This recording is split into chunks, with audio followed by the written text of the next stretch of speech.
What's up, everyone? Zach here, and welcome to the third and final round of the G&G Cards League Challenge. This is the winning, or the last round, the championship round, if you will. And both these players are 2-0, and we have. Okay, I'm gonna murder your name, I'm sorry, but Jean-Christophe Manfront. So I'm gonna just refer to him as Buzzwole on the left, because I am horrible at pronunciation. And on the right, we have Zach playing the Squids deck they played last round, the Hoopa focused deck. So it looks like Buzzwole is gonna have to. He's just gonna go ahead, find a Cynthia turn one and play it. So he really had nothing else in his hand going for him, and no Brooklet Hill, no energy attachments. So he's just gonna try to find a Pokemon. And this matchup can be pretty favored for the Psychic Necrozma, especially this build that Zach has going on with all the one prize attackers. They can trade pretty efficiently into the baby Buzzwoles. So Jean finds Fighting Energy and a baby Buzzwole to attach to, so that's a good start. But Zach's going to be able to find Mysterious Treasure, throwing a Lele away. And he looks like he's pulling up Sycamore to his hand. And then... Oops, sorry about that.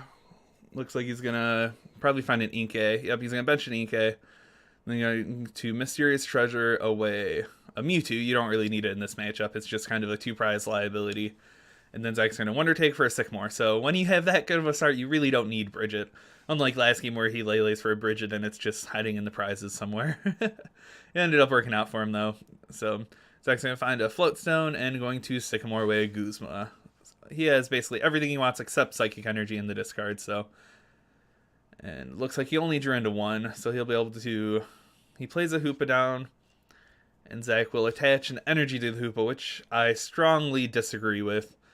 I think he 100% should have attached that Mewtwo. They're pretty similar in this matchup, but it's just so much better having Mewtwo be able to stay up there and just keep attacking with no little, stipulations, because Portal Strike you can't attack twice in a row unless you reset it somehow, so Mewtwo's just slightly better in that sense in this matchup. But looks like that's all Zach has, and he's going to pass it on over. And let's see what he has going on. It looks like he doesn't have much. And he's just going to go ahead and end again. Another shuffle draw. And he really wants to find a Floatstone to get that Remoraid out of active and start sledgehammering. So that's kind of what this new Buzzwole deck does. It's just you want to start sledgehammering as quick as you can. Start adding up that damage.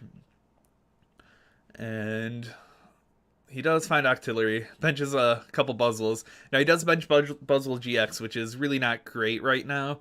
You really want it to save it until your Beast Ring turn, because now it's a Guzma target. And it looks like he knows that. Yep, he's saying, I really don't want to bench that, but he really needed that extra card with Abyssal Hand. So he only finds a Strong Energy to attach to the baby Buzzwole. And Zach's going to be able to hit an Elixir right here. So it looks like he's debating on attaching it to the Mewtwo. I think he finally realized that he was stupid for attaching that Psychic Energy to the Hoopa. But Zach's going to find an Ultra Ball, throwing away a Psychic Energy into Cynthia, finding his first Malamar of the game. So I think he attached that Elixir to the Hoopa because he just wanted to guarantee himself the attack this turn.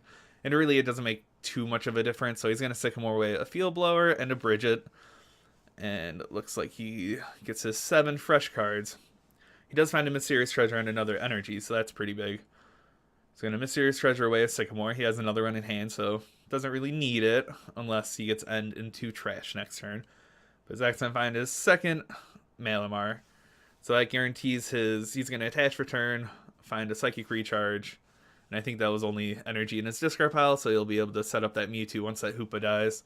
And he's going to be able to Portal Strike for the knockout for 130. So taking Buzzwole's Octillery away from them, like I've said in many, many games before, is huge. So really quite unfortunate for him. And now he's going to promote the baby Buzzwole. Looked like he was debating on promoting the one with the Fighting Energy, but not sure what he has going on. He finds a Choice Band, which is really not good against the Hoopa, and he's going to N again. So he's really not drawing well. He can't find this Brooklet Hill. He can't find his energy, and He needs to get a baby Rockruff out, but a lot of times they're only playing a 1/1 right now, so sometimes finding it can be difficult. And he probably wants a Super Rod to be able to get that Octillery back into deck if he's only playing a 1/1.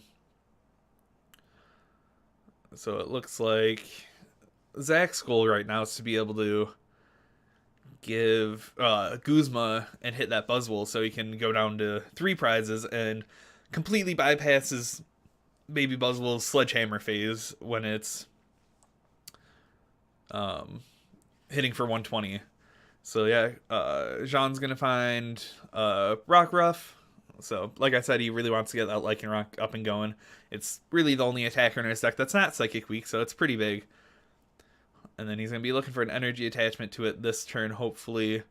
Now he's actually going to play a Parallel City and knock off the Buzzwole, which is huge. I think Zach had a Guzma in hand, so that really took away his ability to take a knockout this turn. And he's going to be able to Sledgehammer that Hoopa for some for 50. Sorry about that. And then he's going to retreat with the Hoopa, and then double Psychic Recharge it back onto the Mewtwo. And then Zach's going to Guzma that Rockruff and Super Cybolt or something like that, I believe, that Mewtwo promo hits for. So it's going to hit for 100 and knock out that Rockruff so it doesn't become a pesky little Lycanroc. And then I think Jean only has 2 or 3 cards in hand right now, so I'm not sure if he has a draw supporter here. And then this Mewtwo also... Oh, it takes 20 less damage, but Zach's at 4 prizes, so the Sledgehammer is going to be hitting for 120, 140 with the strong energy, and it's perfect math, actually, to knock out that Mewtwo. Zach's going to play another Baby Hoopa down, and just going to try to string these 1-prize attackers.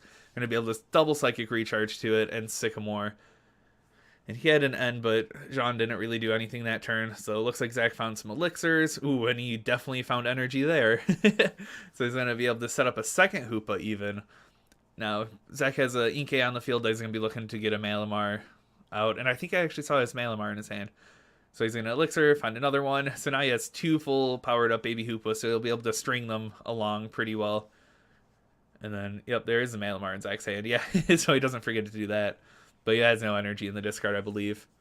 Oh, no, he does. So he's actually going to put on a Lele. The Lele does have a Float Stone, but just in case I get field blowered off, even though most Buzzrock lists don't play it, it's just kind of the safe thing to do. He has enough energy on the field that he doesn't need it in the discard.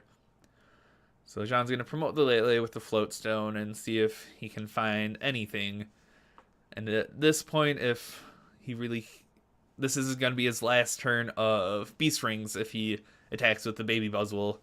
So he really needs to be able to find some big attackers this turn.